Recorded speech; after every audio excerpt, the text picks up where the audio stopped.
मैं coming sir. नमस्ते sir. नमस्ते सर। नमस्ते मैम। Thank you sir. क्या हाल चाल है सर? अच्छा। अच्छा एकदम। जी सर। कहाँ के रहने वाला है? सर मैं सिरोही जिले में आबरूड तहसील के मावल गांव का रहने वाला हूँ। कैसे आप बस से या ट्रेन से? सर फिलहाल तो मैं अभी कुछ दिन से जयपुर ही रह रहा था, तो सर वैसे मैं ट्रेन से ट्रेवल करता हूँ वहाँ से। तो जयपुर और सिरोही के बीच में कौन कौन सी ट्रेन चलती है, उनके नाम बताना। कौन कौन से नंबर के साथ ट्रेन चलते हैं? सर गरीब रथ एक्सप्रेस है, योगा एक्सप्रेस। नंबर क्या है उसका? सर नंबर मैं अभी रिकॉल नहीं कर पा रहा हूँ।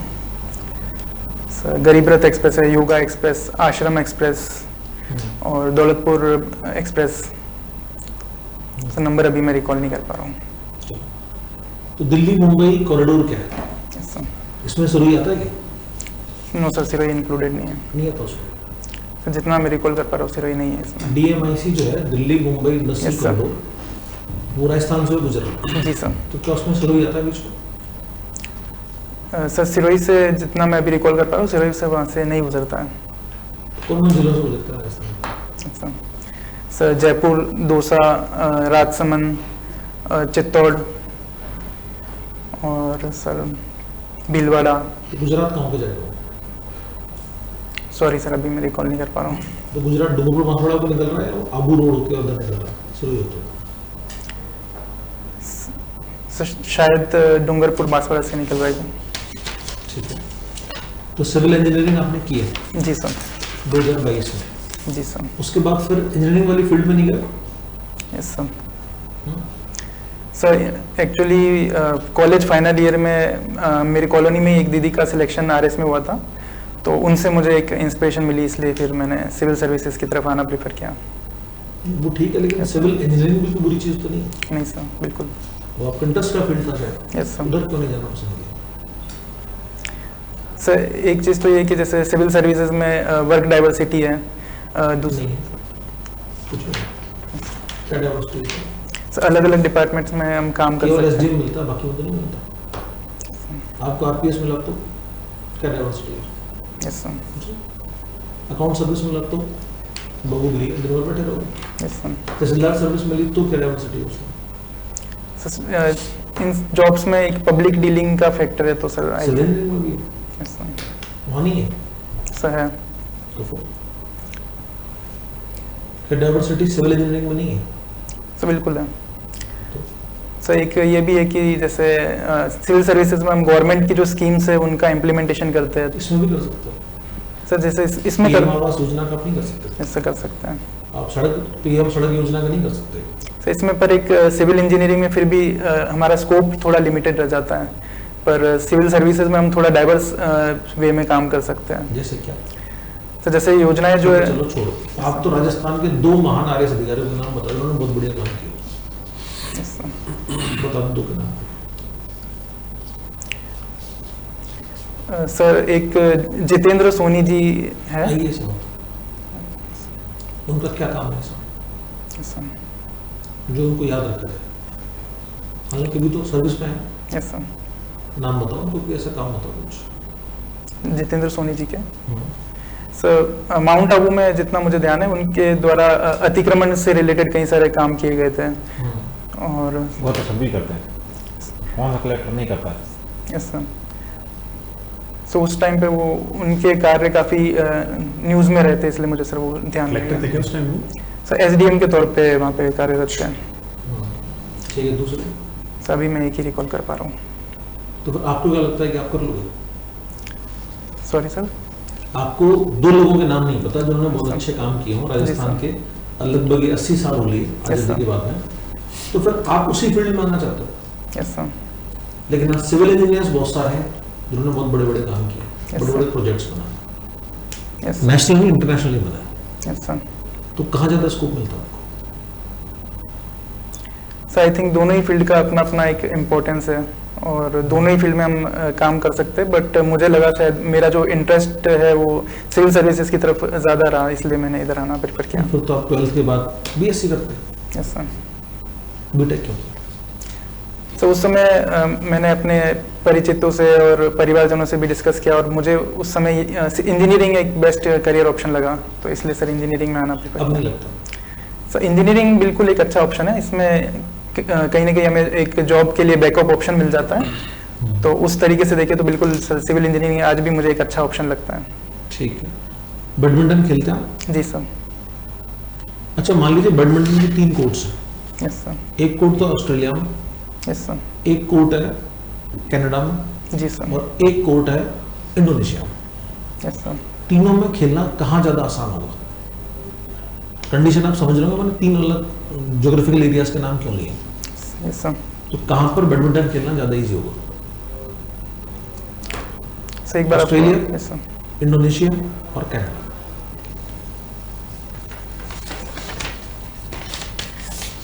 Sir badminton generally indoor courts में खेला जाता है, तो मेरे ख्याल से ज्योग्राफिकल कंडीशंस का इतना इफेक्ट पड़ेगा नहीं। पड़ेगा। नो सर, जितना मैं अभी सोच पा रहा हूँ। Yes sir. फिजिकल कंडीशंस का, ग्रेविटी का कुछ? सॉरी सर, अभी मैं सोच नहीं पा रहा हूँ इस बारे में। चलो मैं ग्रेविटेशन फोर्स के हिसाब से बात करूँ, कहाँ पे खेलना ज्यादा इजी होगा उसको? ग्रेविटेशनल फोर्स क्या पड़ेगी ना। सो आई थिंक इक्वेटर पे, इंडोनेशिया बिल्कुल इक्वेटर पे, यस सर। ये ऑस्ट्रेलिया ट्रॉपिक ऑफ कैप्रिकॉर्न पे, Yes, और sir. कनाडा बिल्कुल नॉर्थ पोल के पास जा गया। कहाँ ज्यादा आसान होगा? इंडोनेशिया में ज़्यादा आसान होगा। क्यों? सर ग्रेविटेशनल फोर्स जो पोल्स पे थोड़ा ज़्यादा लगता है, तो उस कंडीशन को देखें तो इक्वेटर ज़्यादा सही रहेगा। चलो, इंडोनेशिया, थाईलैंड और चाइना, यस सर। इनके प्लेयर्स बैडमिंटन में आगे क्यों निकलते हैं? Yes sir. क्या रीजन होता है? सर पहला रीज़न तो ये कि वहाँ पे स्पोर्ट्स में फंडिंग पे अच्छा मनी अलॉट किया जा रहा है, वहाँ पे अर्ली टैलेंट आइडेंटिफिकेशन पे भी फोकस दिया जा रहा है, न्यूट्रिशनल प्रोग्राम्स भी चलाए जा रहे हैं, वहाँ पे लोकल लेवल पे जो इंडोर कोर्ट्स है उनकी अवेलेबिलिटी भी ज़्यादा है, और हाई लेवल अकेडमीज भी वहाँ पे इंडिया के कंपेयर में थोड़ी ज़्यादा है। ठीक है। जैसे मैंने देखा हमेशा कि जो भी ये ब्रिज बनते हैं, यस सर। वो ब्रिज हमेशा इस तरह से गोलाई में लेते हुए बनाए जाते हैं, उनको आर्क शेप में बनाते हैं। Yes sir. जैसे अभी वो भोपाल में बना 90 डिग्री एंगल वाला, यस सर। कि लखनऊ में बना वो UL शेप वाला, उसमें क्या दिक्कत है बनने में? सर उसमें जैसे टर्निंग पे एक्सीडेंट के चांसेस रहते हैं, और जितना हम कर्व देते हैं, जेंटल कर्व होगा, वो उतना ज़्यादा हम सेंटर ऑफ ग्रेविटी मेंटेन कर सकते हैं कार का, और उसमें बैलेंस बना रहेगा। रोड्स का जो एलिवेशन होता है, यस सर। उसमें अंदर की तरफ को झुका के रखते हैं उसको, यस सर। क्या रीजन लगता है इसका? Sir main reason centre of gravity का ही है कि जितना उसमें हम झुकाव बना के रखते हैं, उससे कार बैलेंस बनाना ईजी रहता है। मतलब उसको बाहर की तरफ बनाएंगे, अंदर की तरफ बनाएंगे? अंदर की तरफ ही बनाया जाता है जनरली। जैसे ऐसा कहा जाता है कि बहुत सारा जो रोड एक्सीडेंट होते हैं उसके पीछे रीजन इंडिया की खराब रोड इंजीनियरिंग में। Yes sir. तो उसमें कौन कौन से कारण आप निकाल सकते हो कि यहाँ पर रोड इंजीनियरिंग खराब होता है इसलिए ये एक्सीडेंट होता है? Yes sir. सर पहला इशू ये है कि जैसे कई बार मटेरियल जो लिया जा रहा है वो अच्छी क्वालिटी का नहीं लिया जाता। दूसरा है कि जैसे मेंटेनेंस जो है वो भी कई बार प्रॉपर तरीके से नहीं किया जा रहा। उसके अलावा सर देखें तो स्लोप्स और कर्व्स जो है वो भी प्रॉपर प्लानिंग के साथ नहीं बनाए जाते, उस कारण भी एक्सीडेंट हो जाते हैं। मेन अभी यही सोच पा रहा हूँ। ये जो ड्राइविंग है, मैंने देखा कि कहीं पे राइट कहीं पे लेफ्ट साइड में, ये अलग अलग क्यों? Yes sir. ड्राइवर हमेशा राइट साइड में क्यों बैठता है, लेफ्ट में Yes, क्यों sir. नहीं? लेकिन कुछ गाड़ियों में, अभी नई नई गाड़ियाँ आई हैं उनमें लेफ्ट है। सॉरी सर, अभी मैं सोच नहीं पा रहा। पहले तो लेफ्ट ही होता, बाद में चेंज किया था उसको। और अब है वो वापस उस तरफ जा रहे हैं, क्या रीज़न है इसका? सॉरी सर, अभी मेरे को बीचों बीच क्यों नहीं, राइट लेफ्ट ही क्यों रखते हैं?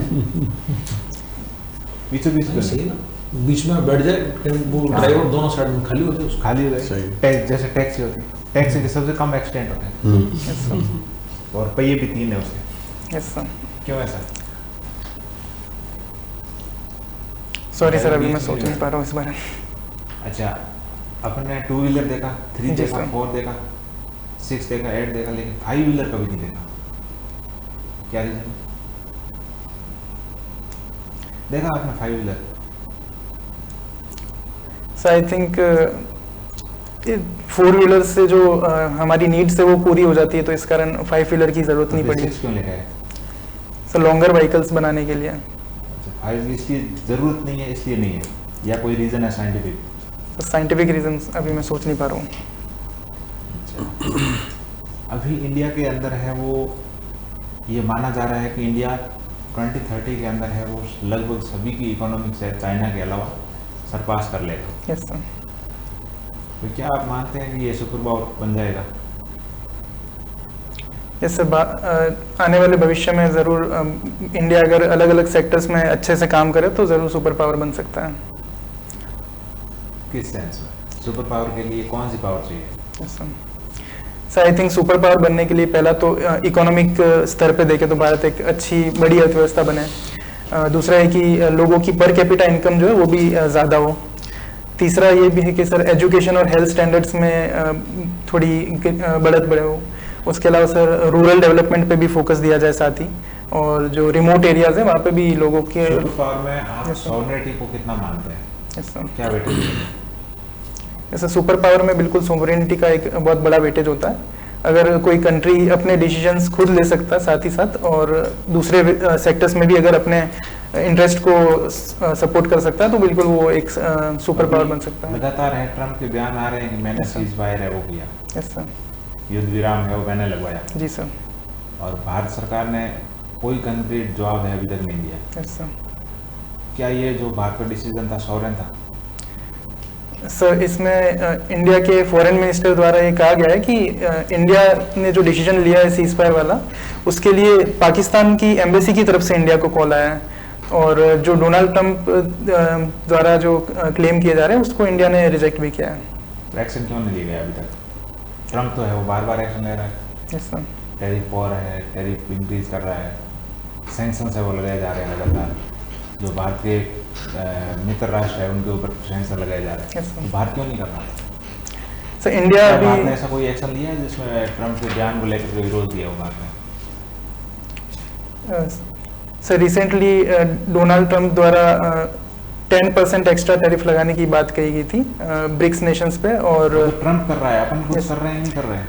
जैसे इंडिया की तरफ से बयान दिया गया था कि ये जो बयान के अलावा सर करंटली ट्रेड डील की बात चल रही है इंडिया यूएसए की, तो सर उसमें होपफुली कोई फ्रूटफुल डिसीजन होगा तो दोनों देशों के लिए वो अच्छा हो सकता है। अच्छा, ये बताइए सिरोही नाम कहाँ से आया है? Yes, sir. तो सिरोही नाम से रिलेटेड 3 थ्योरीज है जनरली। पहला तो सर इसे यहाँ की तलवार जो है वो काफ़ी फेमस है, तो सिरोही का अर्थ होता है सर को काटने वाली। सिर्फ क्लाइमेटिकली इतना ठंडा प्रदेश है, यस सर। फिर आप तलवारें क्यों बनाते हो? कोई भी आविष्कार होता है आवश्यकता की यस सर। जन नहीं होता है, तो आपने तलवारें क्यों बनाई वहाँ पे? सर यहाँ पे देखें तो सर राजस्थान में काफ़ी युद्ध लड़े गए, राजाओं का प्रदेश था तो तलवारों की उसलिए ज़रूरत पड़ती थी। सिरोही के आसपास कोई युद्ध लड़ा गया क्या? Yes sir. कौन सा? तो सिरोही में दत्तानी का युद्ध एक लड़ा गया है, जिसको कोई नहीं जानता आपके अलावा? तो उसमें अकबर की सेना की हार हुई थी सर, वो भी एक इम्पोर्टेंट युद्ध है। शुरू वाले बताते हैं वक्त है। Yes sir. फिर एक युद्ध के लिए तलवार बना दी, नहीं सर उसके अलावा जगह का नाम भी रख दिया, और वास्तव में सिरोही की तलवारें भी फेमस है, और सिरोही की तलवार का पर्यावरण भी बना दिया, हिंदी वालों ने उसको ऐड भी कर दिया। Yes sir. तो ऐसी क्या विशेषता है वहाँ पे? क्या वहाँ पे कोई मटेरियल मिलता है, रॉ मटेरियल सिरोही में? सर आयरन, है कोई आयरन और है वहाँ? सॉरी सर अभी मैं रिकॉल नहीं कर पा रहा हूँ। सर आपने इंजीनियरिंग की, जी, कॉलेज सर। कौन सा था आपका? Sir chartered institute of technology abroad. अच्छा, वो ब्रांच आपकी सिविल इंजीनियरिंग रही है।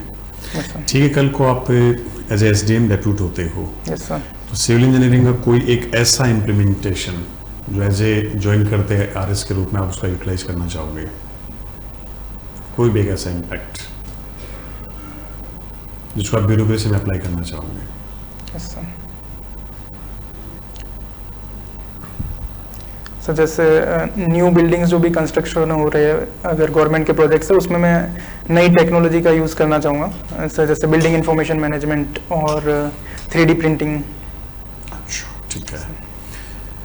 आपने अपने जो हॉबी है उसमें लिख रखा है प्लेइंग बैडमिंटन। Yes sir. अभी करंट में इंडिया कोई प्लेयर है जो वर्ल्ड लेवल पे एक अच्छा नाम रखता है, उसके रैंकिंग वगैरह कोई आइडिया है आपको? तो सर लक्ष्य सेन है, उनकी सर 18th रैंकिंग है। उसके अलावा पीवी सिंधु है। अच्छा, कौन से लेवल पे खेला आपने? सर मैं जनरली फ्रेंड्स के साथ ही खेलता हूँ। अच्छा अच्छा, मुझे लगते तो यार आप पहलवान जैसे, फिर बैडमिंटन क्यों चुना आपने? रेसलिंग करनी चाहिए थी फिर। सर बैडमिंटन फ्रेंड्स के साथ खेलने से इंटरेस्ट बन गया, उसके बाद मैं उसी में खेलता रहा। अच्छा, ये जो शटल है इसका कोई वेट वगैरह फिक्स होता है क्या कुछ? Yes sir. इतना? शटल का वेट अराउंड 4.5 से 5.5 ग्राम्स तक होता है। अच्छा, और रैकेट का? सर रैकेट का वेट अराउंड 70 ग्राम्स होता है। लेंथ का कोई मेजरमेंट? सर रैकेट का? हाँ। सर रैकेट 70 to 100 सेंटीमीटर्स तक उसकी लेंथ रहती है। कोई इंटरनेशनल ऐसा पैरामीटर फिक्स है क्या? सर पैरामीटर सॉरी सर अभी मुझे रिकॉल नहीं है। अच्छा, 25 जुलाई का कोई रेलेवेंस है क्या प्रेसिडेंट से? डेट 25 जुलाई, इसका इंडियन प्रेसिडेंट से कोई ऐसा लिंक है क्या? रिकॉल कर पा रहे हो आप कुछ? 25 जुलाई सॉरी सर अभी मैं रिकॉल नहीं कर पा रहा हूँ।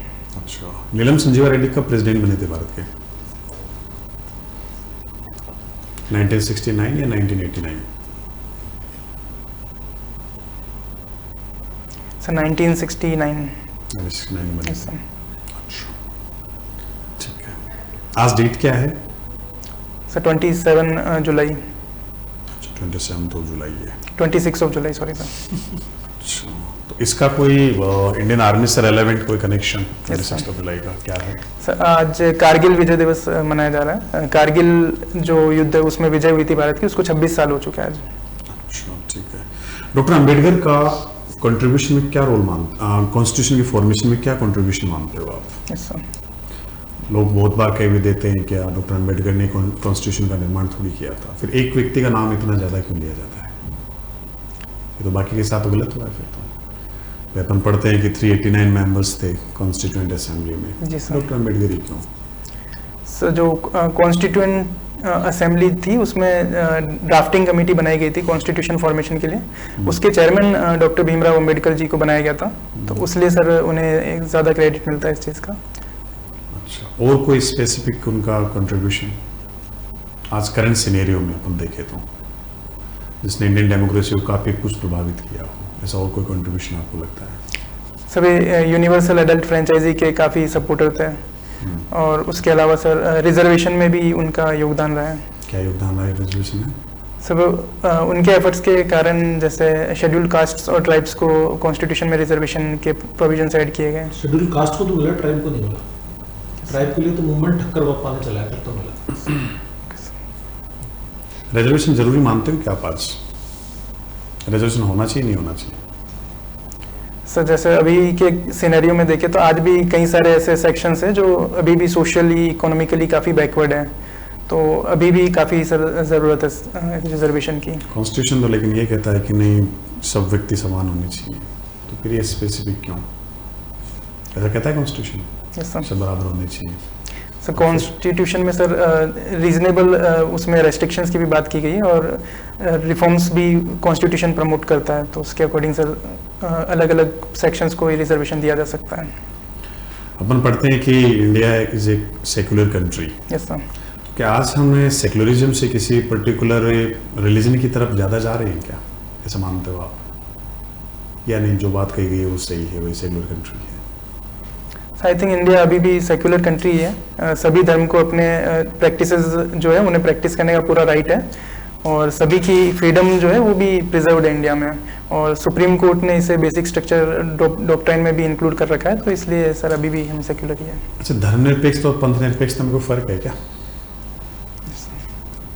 क्या फर्क है बेसिकली, या दोनों एक ही है?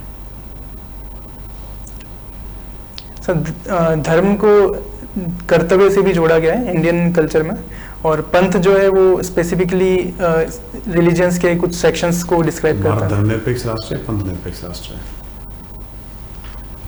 सब पंथ निरपेक्ष राष्ट्र कहना ज़्यादा सही रहेगा मेरे ख्याल से। तो प्रस्ताव में पंथ निरपेक्षता है, धर्मनिरपेक्षता है?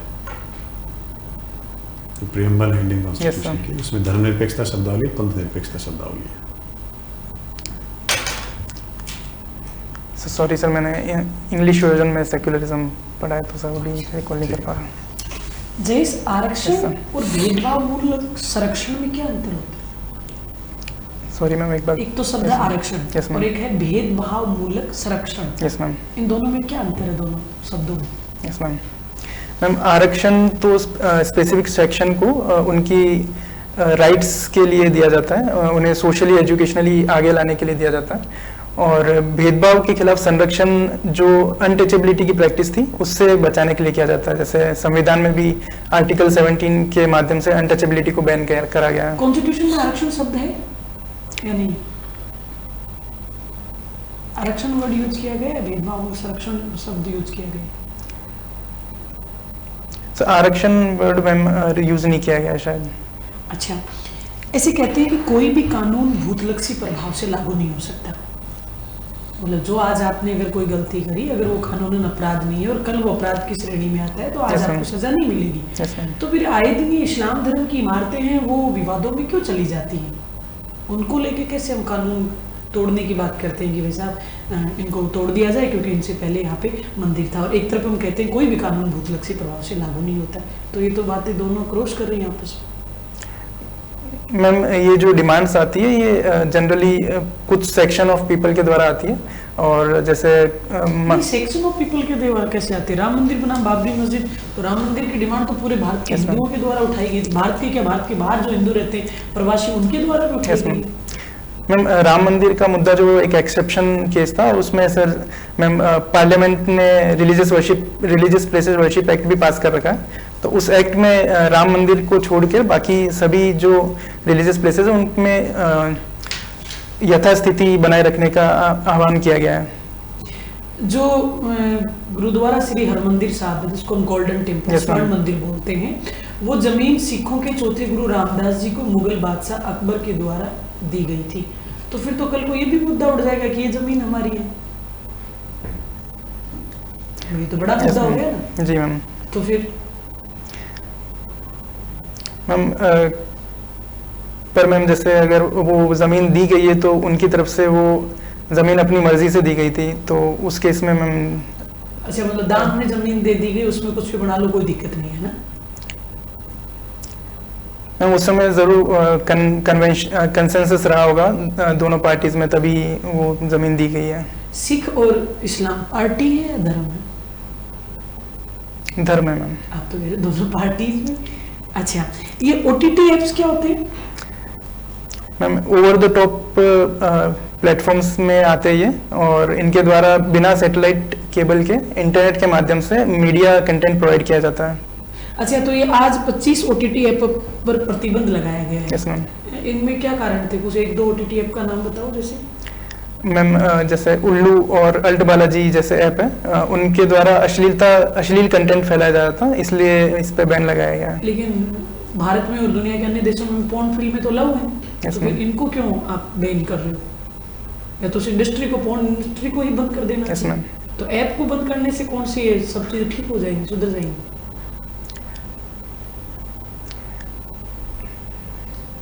मैम आई थिंक जैसे गवर्नमेंट के द्वारा कई एफर्ट्स पहले भी लिए गए, कुछ समय पहले भी, मैं एग्जैक्ट में रिकॉल नहीं कर पा रहा हूँ, पर उस समय भी जैसे पोर्न वेबसाइट्स को बैन किया गया था, तो ये एफर्ट भी उसी वे में उसी डायरेक्शन में एक एफर्ट है। अच्छा, Yes, ये आबू का युद्ध आपने बताया नहीं, सर ने आपसे पूछा सिरोही Yes, sir. क्षेत्र में लड़े गए बड़े युद्ध, काइंद्रा आबू को युद्ध नहीं हुआ आपके? काइंद्रा का युद्ध, आबू का युद्ध कभी पड़ा? जिसमें नायिका देवी ने, जो भीम द्वितीय की माता जी है, उन्होंने मोहम्मद गोरी को हराया, ऐसा आपने कभी नहीं पढ़ा? सॉरी मैम, अभी मैं रिकॉल नहीं कर पा रहा हूँ। अच्छा, लास्ट सवाल आपसे, ये छात्र संघ चुनाव को लेकर विवाद चल रहा है अभी भी। Yes, ma'am. छात्र संघ चुनाव होने चाहिए कि नहीं होने चाहिए? आपका क्या बात है? मैम छात्र संघ चुनाव कराए जा सकते हैं, उससे मैम जैसे बंद क्यों नहीं कराए जा सकते हैं? तो ऑलमोस्ट बहुत सारे स्टेट्स में बंद पड़े। Yes ma'am. मैम बंद करने के पीछे जो तर्क दिया जाता है जनरली कि जैसे कई बार छात्रों की पढ़ाई पे इसमें इफेक्ट आ जाता है, और छात्र पढ़ाई से ज़्यादा इलेक्शंस पे फोकस करने लग जाता है, तो वो अगर सर मैम बैलेंस अगर मेंटेन करा जाए एकेडमिक्स और चुनावों में, और स्टूडेंट काउंसिल के इस प्रोसेस में, तो मैम बिल्कुल इसे कंटिन्यू किया जा सकता है। तो अब ये छात्र संघ चुनाव को लेके जो आंदोलन चल रहा है, तो हम छात्र संघ चुनाव को अनुमति दे देनी चाहिए? मैम इस पे कमेटी बनाकर कौन सी चर्चा की जाए। कमेटी? कमेटी बन मैम, लिंग दोष समिति का नाम सुना क्या है? सॉरी मैम अभी मैं रिकॉल नहीं कर पा। ठीक है, थैंक यू।